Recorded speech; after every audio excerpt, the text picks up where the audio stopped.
Selamat sore pemirsa, berjumpa kembali dalam program TVR 17 bersama saya Dadi Ramadan tepat pukul 17 waktu Indonesia Barat. Kami hadirkan kepada Anda sejumlah informasi paling baru dan paling menarik seputar kinerja dan kegiatan DPR RI yang telah disajikan oleh redaksi TVR Parlemen. Dan pemirsa TVR Parlemen, inilah TVR 17 selengkapnya.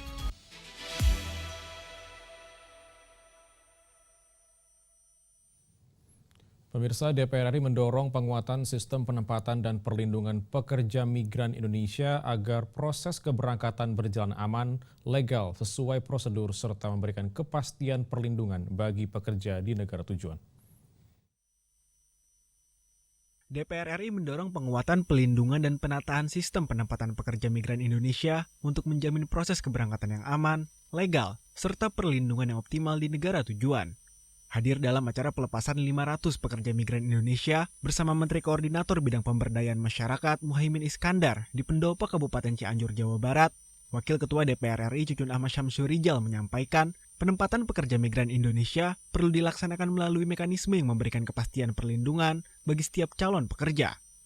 Kita ingin semua daerah didatangi dan dilepas oleh Pak Menko ini bagaimana mereka mencari satu tujuan hidup, bisa bekerja di negara orang, negara hadir memberikan perlindungan, kemudian juga proteksi yang jelas, agensinya di sana jelas, jangan menjadi pekerja yang domestic worker yang tidak jelas di tujuannya di sana siapa yang memprotek. Kemudian juga negara hadir dalam memfasilitasi semua program-program alat negara seperti keberangkatan, ada KUR, ada apapun juga bisa diakses oleh seluruh warga Indonesia. Dan kita sebagai DPR melakukan pengawasan ini mengapresiasi pemerintah di bawah kepemimpinan Bapak Presiden Prabowo, kemudian Pak Menko Pemberdayaan Masyarakat, juga Kementerian PMI punya grand design untuk memberangkatkan para PMI kita ini ya. DPR RI menekankan pentingnya pembenahan sistem penempatan pekerja migran Indonesia untuk mencegah tindak pidana perdagangan orang. Program SMK Go Global dan penguatan koordinasi dengan lembaga pelatihan kerja diharapkan mampu menjamin kepastian hukum serta keselamatan bagi pekerja di negara tujuan. Dari Jawa Barat, Bani, TVR Parlemen melaporkan. Wakil Ketua DPR RI Sufmi Dasko Ahmad mendorong dunia usaha berperan aktif membangun ruang digital yang sehat guna menjaga kepercayaan publik, stabilitas ekonomi, dan iklim investasi nasional. Wakil Ketua DPR RI Sufmi Dasko Ahmad mengajak dunia usaha berperan aktif membangun ruang digital yang sehat.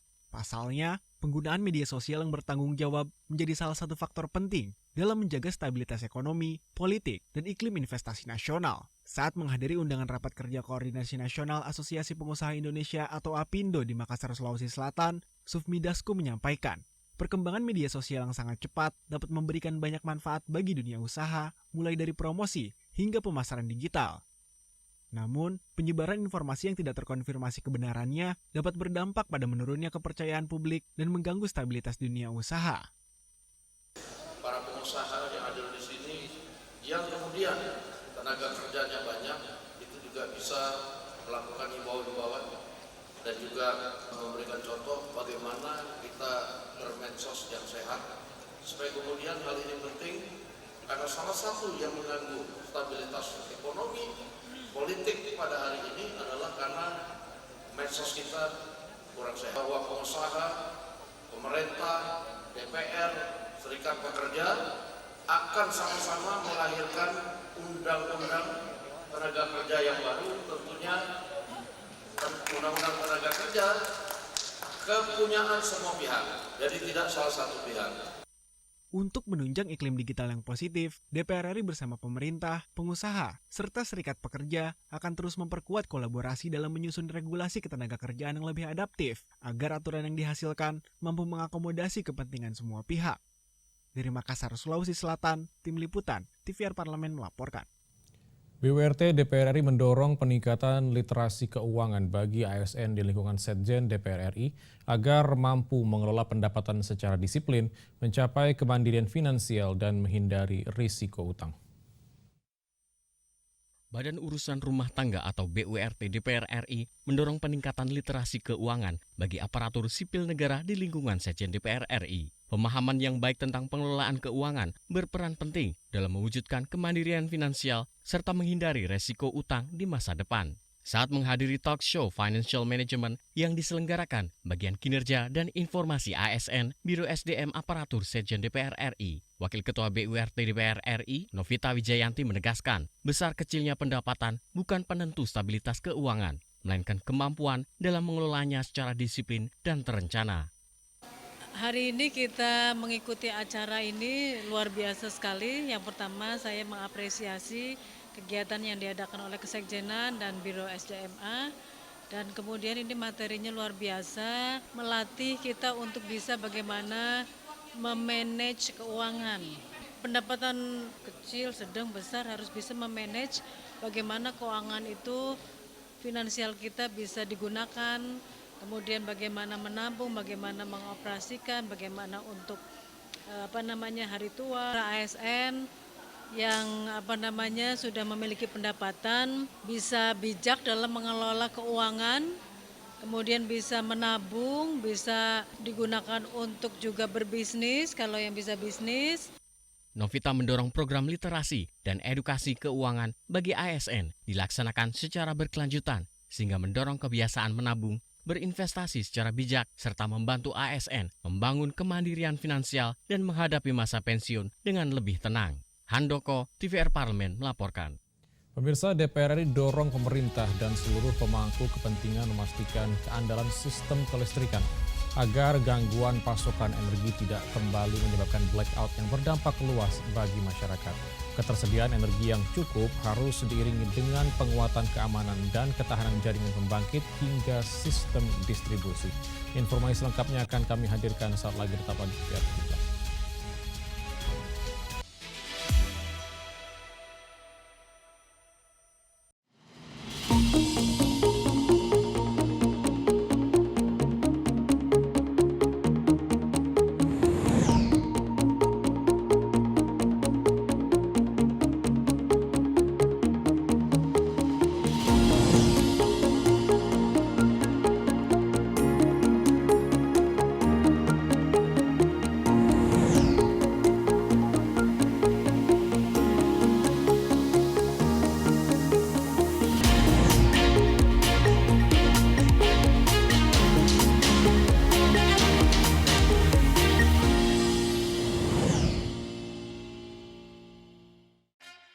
Yuk kita kenalan dengan anggota DPR RI periode tahun ini.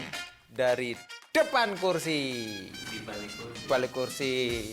Gini, di balik kursi. Aku ingin menjadi sesuatu yang mungkin bisa kau rindu. Acap kahiji, rukun sakabehna. Itulah pokok nama. Semakin penasaran kan bagaimana kiprah karir politiknya? Hanya di TVR Parlemen.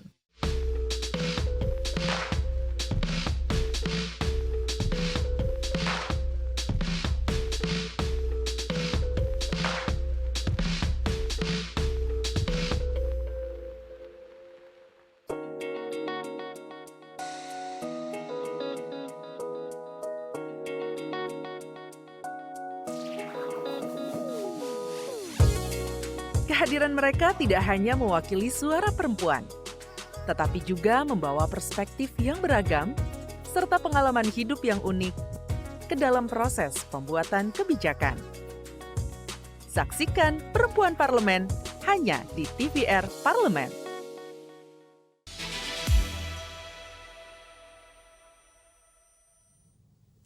Kembali di TVR 17, pemirsa, DPR RI menegaskan pentingnya langkah pencegahan yang terukur mulai dari memastikan kecukupan pasokan energi hingga memperkuat kesiapan infrastruktur dan jaringan kelistrikan.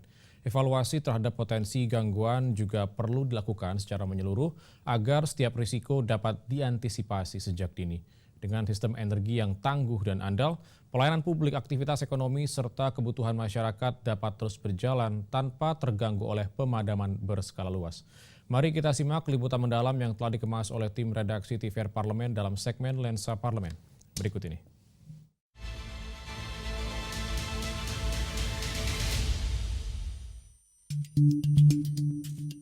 Tragedi pemadaman listrik total atau blackout massal di Pulau Sumatera pada Mei lalu yang melanda 5 provinsi utama, yaitu Aceh, Sumatera Utara, Sumatera Barat, Riau, dan Jambi berdampak pada sekitar 13,1 juta pelanggan. PLN harus memperkuat keandalan sistem kelistrikan melalui pemeliharaan infrastruktur secara berkala agar kejadian serupa tidak terulang kembali. Anggota Komisi 12 DPR RI Cek Endra menegaskan, listrik dan bahan bakar minyak atau BBM merupakan kebutuhan dasar masyarakat yang memiliki dampak luas terhadap kehidupan sosial dan aktivitas ekonomi. Jika salah satu sektor tersebut terganggu, maka dapat mempengaruhi pelayanan publik, kegiatan usaha, hingga produktivitas nasional. Di mana pengalaman juga beberapa bulan yang lalu terjadi blackout di Sumatera juga jangan sampai terjadi. Kita minta untuk lebih siaga lagi, terus menjaga pelayanan terhadap masyarakat, ya jangan sampai terjadi pemadaman serentak seperti yang terjadi di Pulau Sumatera.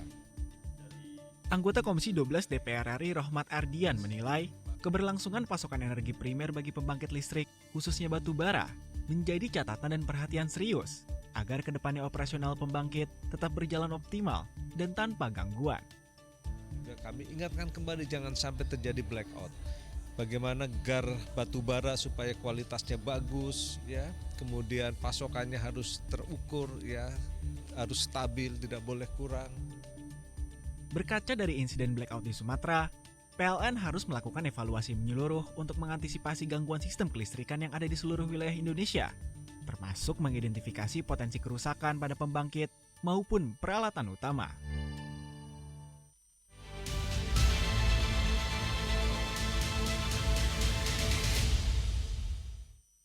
Pemirsa, Komisi 9 DPR RI terus mematangkan pembahasan rancangan Undang-Undang Ketenagakerjaan sebagai tindak lanjut putusan Mahkamah Konstitusi.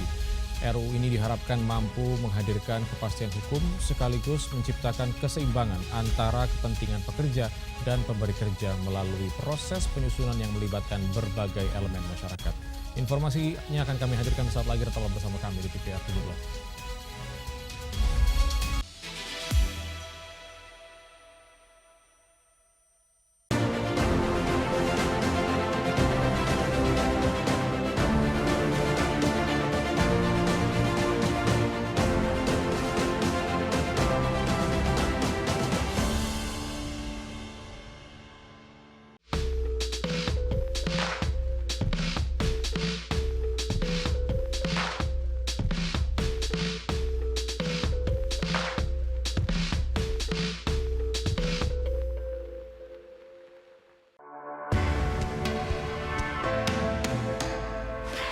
Dari ruang sidang Senayan, Jakarta, menyajikan liputan langsung kinerja DPR RI.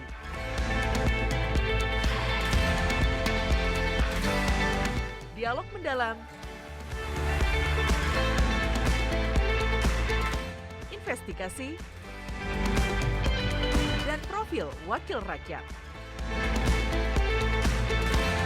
TVR Parlemen kini hadir 24 jam.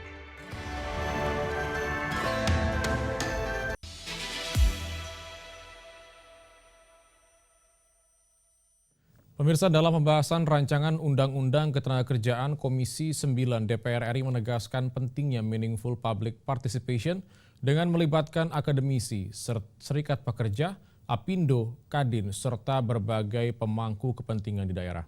Sejumlah isu strategis yang menjadi perhatian diantaranya kejelasan pengaturan outsourcing, perlindungan bagi pekerja di luar hubungan kerja, termasuk pekerja platform digital, serta penguatan perlindungan agar pemutusan hubungan kerja tidak dilakukan dengan mudah.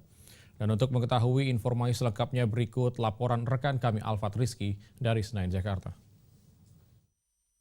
Baik pemirsa TVR Parlemen, dapat saya laporkan saat ini saya berada di dalam ruang sidang Komisi 9 DPR RI, di mana Komisi 9 DPR RI baru saja selesai menyelenggarakan pembahasan terkait dengan rancangan Undang-Undang Ketenagakerjaan yang baru.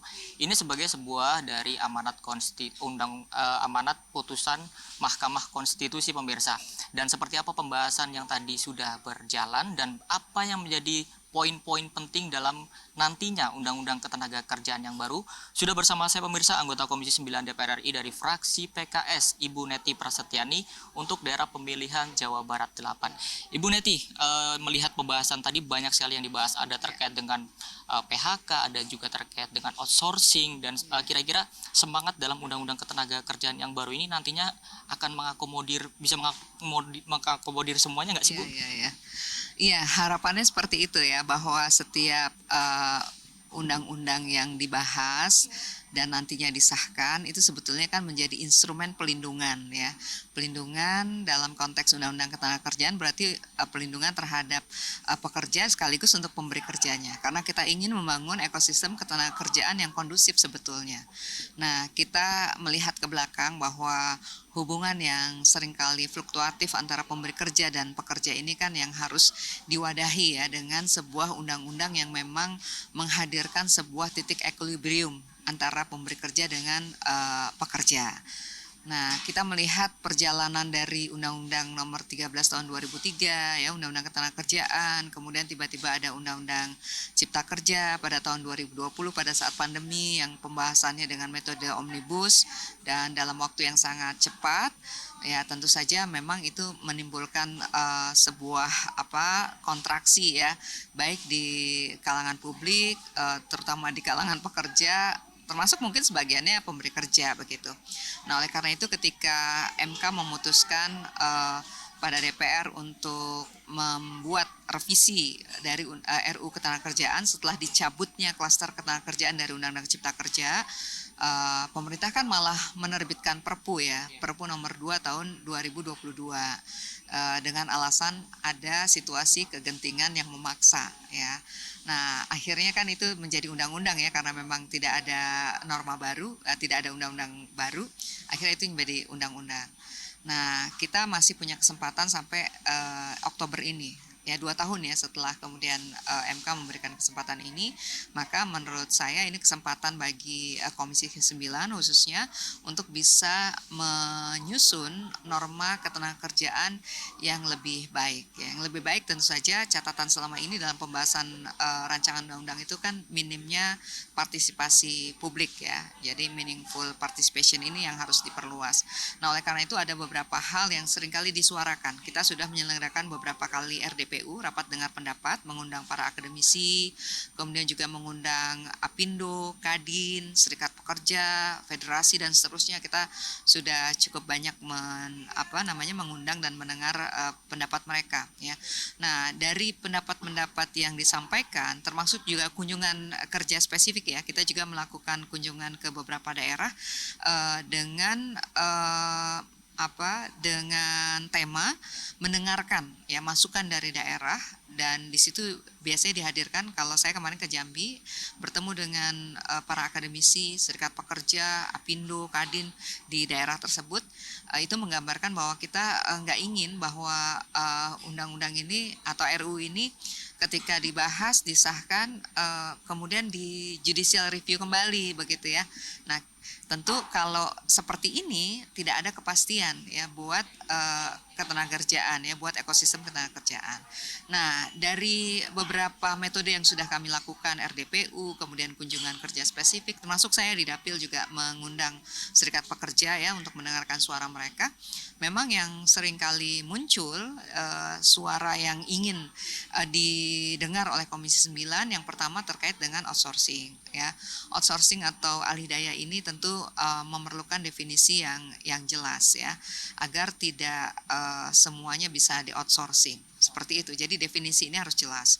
Nah, itu yang pertama. Termasuk juga kalau kita bicara outsourcing ya, karena memang hari ini kita harus akui ketersediaan lapangan kerja ini kan sangat terbatas ya, sehingga pekerja yang masuk kategori pekerja alih daya ini juga harus memiliki kepastian dan kemudian mendapatkan pelindungan dan juga jaminan kesejahteraan. Terima kasih Ibu Neti. Tadi ada yang menarik pemirsa terkait dengan ternyata ada 6 poin dari pembahasan rancangan Undang-Undang Ketenagakerjaan yang baru yang sedang disusun oleh Komisi 9 DPR RI.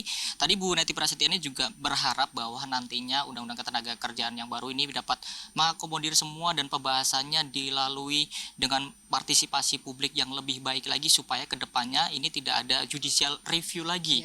Dan juga tadi diharapkan juga dengan adanya Undang-Undang Ketenagakerjaan ini bisa kedepannya lebih bisa melindungi tenaga kerja seperti tidak memberikan kepastian juga tidak mudah melakukan PHK bagi perusahaan ini. Sekian pemirsa yang dapat saya laporkan. Saya Alfat Rizky, saya kembalikan ke studio. Selanjutnya pemirsa, apa saja yang menjadi sorotan di media online nasional pada hari ini? Usai jeda, tetaplah bersama kami di TVR 17.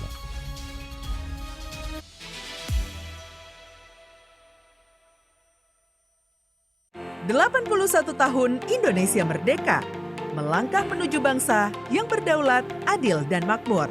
Gedung Nusantara kembali menjadi saksi langkah besar bangsa.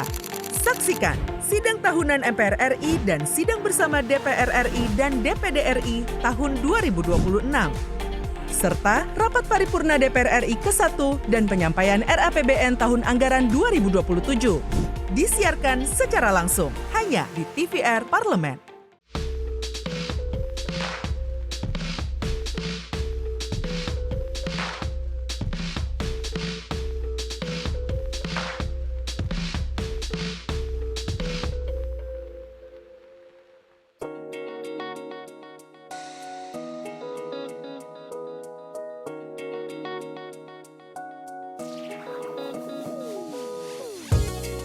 Kehadiran mereka tidak hanya mewakili suara perempuan, tetapi juga membawa perspektif yang beragam serta pengalaman hidup yang unik ke dalam proses pembuatan kebijakan.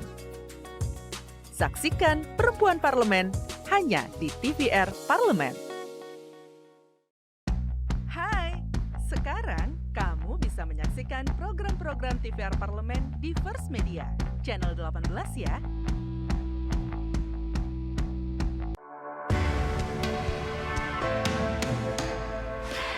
Dari ruang sidang Senayan, Jakarta, menyajikan liputan langsung kinerja DPR RI.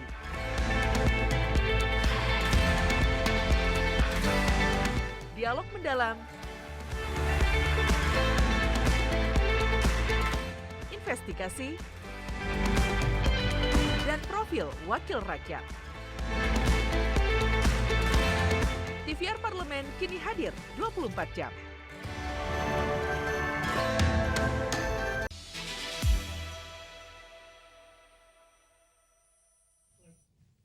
Kembali di TVR 17, kali ini kita masuk ke segmen media online nasional dan mari kita simak isu apa saja yang menjadi sorotan media serta tanggapan dari sejumlah anggota Dewan bersama rekan kami Nazia Sudirja.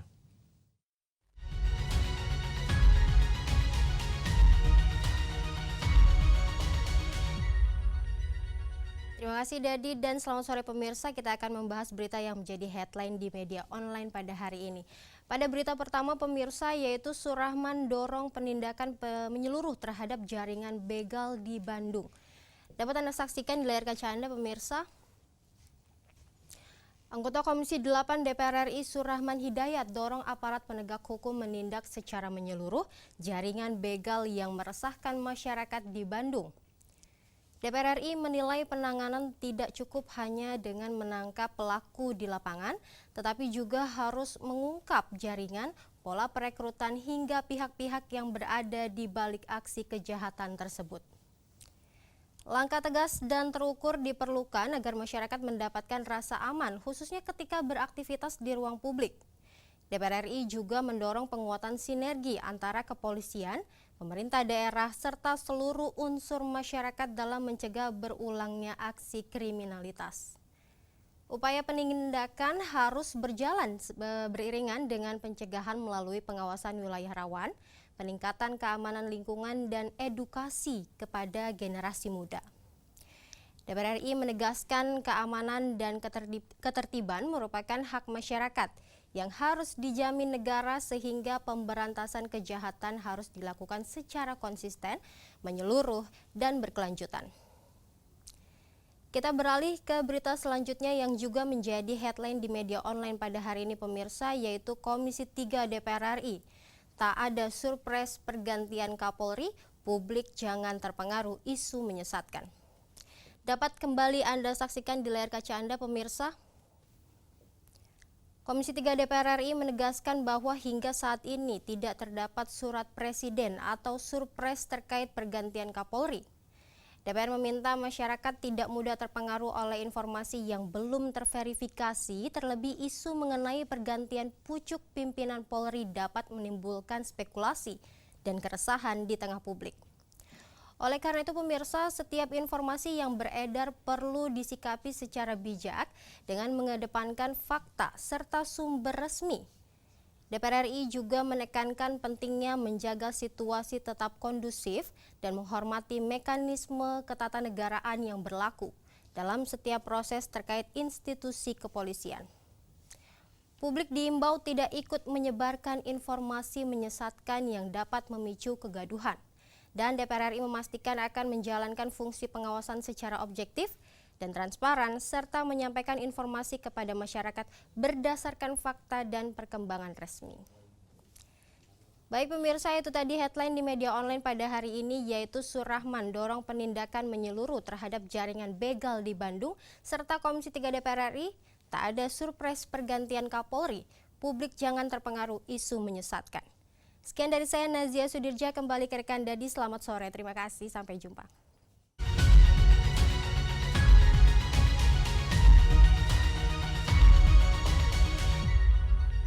Baik, terima kasih Nazia yang telah menyampaikan sejumlah update sorotan dari media online nasional pada hari ini, dan segmen media online tadi sekaligus menutup program TVR 17 edisi sore hari ini. Saya Dadi Ramadan beserta seluruh kru TVR Parlemen yang bertugas mengucapkan terima kasih dan pamit undur diri dari hadapan Anda. TVR Parlemen, referensi Indonesia.